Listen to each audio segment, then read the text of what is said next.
വളരെ പ്രധാനപ്പെട്ട മറ്റൊരു വാർത്തയിലേക്ക് DCC ട്രഷറർ NM വിജയന്റെ ആത്മഹത്യയിൽ അടുത്തയാഴ്ച കെ സുധാകരന്റെ മൊഴിയെടുക്കും. ബത്തേരി ഡിവൈഎസ്പി അബ്ദുൾ ഷെരീഫിന്റെ നേതൃത്വത്തിലുള്ള സംഘമാണ് മൊഴിയെടുക്കുക.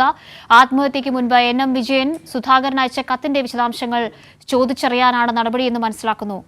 ജോഷില വിവരങ്ങളുമായി ചേരുന്നുണ്ട്. ജോഷില, കാവ്യ, DCC ട്രഷറായിരുന്ന NM വിജയന്റെയും മകന്റെയും ആത്മഹത്യ സംബന്ധിച്ചിട്ടുള്ള അന്വേഷണം തുടരുകയാണ്. അടുത്തയാഴ്ച KPCC പ്രസിഡന്റ് കെ സുധാകരന്റെ മൊഴി ഇതിന്റെ ഭാഗമായി എടുക്കാനാണ് പോലീസിന്റെ തീരുമാനം. ബത്തേരി ഡിവൈഎസ്പി അബ്ദുൾ ഷെരീഫിന്റെ നേതൃത്വത്തിലുള്ള സംഘമാണ് മൊഴിയെടുക്കുക. ആത്മഹത്യക്ക് മുൻപ് NM വിജയൻ കെ സുധാകരന്റെ അയച്ച കത്തിനെ കുറിച്ച് അന്വേഷിക്കാനാണ് മൊഴിയെടുക്കുന്നത്. കത്തിൽ കെ സുധാകരന്റെ പേര് ആത്മഹത്യാക്കുറിപ്പിൽ കെ സുധാകരന്റെ പേര് അദ്ദേഹം പരാമർശിച്ചിരുന്നു. കെ സുധാകരൻ, VD സതീശൻ എന്നിവർക്ക് നേരത്തെ തന്നെ അഴിമതി, കോൺഗ്രസിനുള്ളിലെ അഴിമതി സംബന്ധിച്ചുള്ള പരാതി സംബന്ധിച്ച് കത്ത് നൽകിയിരുന്നു. അവർ അതിനെക്കുറിച്ച് അന്വേഷിച്ചിരുന്നില്ല. 2021 ഏകദേശം ഈ കത്ത് അയക്കുന്നത്. രാഹുൽ ഗാന്ധിക്കടക്കം ഇത്തരത്തിൽ കത്തയച്ചിരുന്നു.